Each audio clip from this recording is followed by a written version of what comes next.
Rədd ilə ürəyindən bu gərəksiz mərhəmət hissi. Qoy bütün aləm sirkələnsin, elə qədrini bilsin. Ürəyim yumşaqdır pambıqdan, süddən də bəyaz. Çat qaşların o nazlı canan da həddini bilsin. Eşqin önündə əyilmədik dur, hörmətin olsun. Yıxılma bir xoş sözə görə bağışla, minnətin olsun. Könlümə dəysə bir adəmin övladı rədd elə geçsin. Töksün göz yaşların arxanca, həddini bilsin.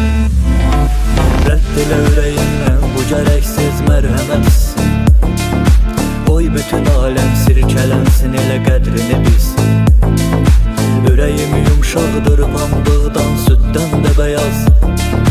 Çat qaşların o nazlı canan da həddini bilsin. Rədd elə ürəyindən bu gərəksiz mərhəmət hissi. Qoy bütün aləm sirkələnsin, elə qədrini bilsin.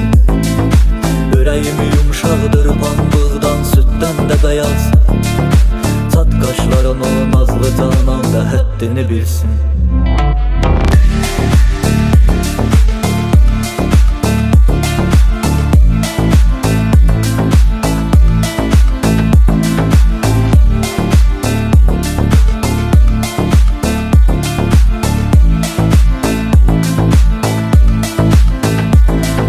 Təəccüblənmə ki kürəyindən dost xəncəri dəysə. Ürəyim deməyinə baxma, ürəkdir öncə neysə. Heç kimə icazə vermək içində dərdini bilsin. Dilin danırsın, o kəs sağ bilməsin, həddini bilsin. Qırpma gözlərinə bax, qoy nifrətin ətrini duysun. Götür kənara qoy, alov alan yanan səbrim soysun.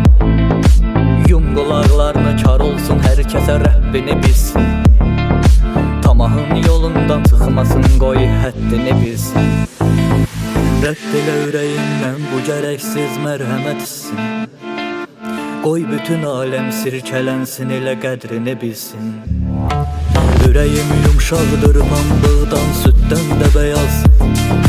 Çat qaşların o nazlı canan da həddini bilsin. Rədd elə ürəyindən bu gərəksiz mərhəmət hissi.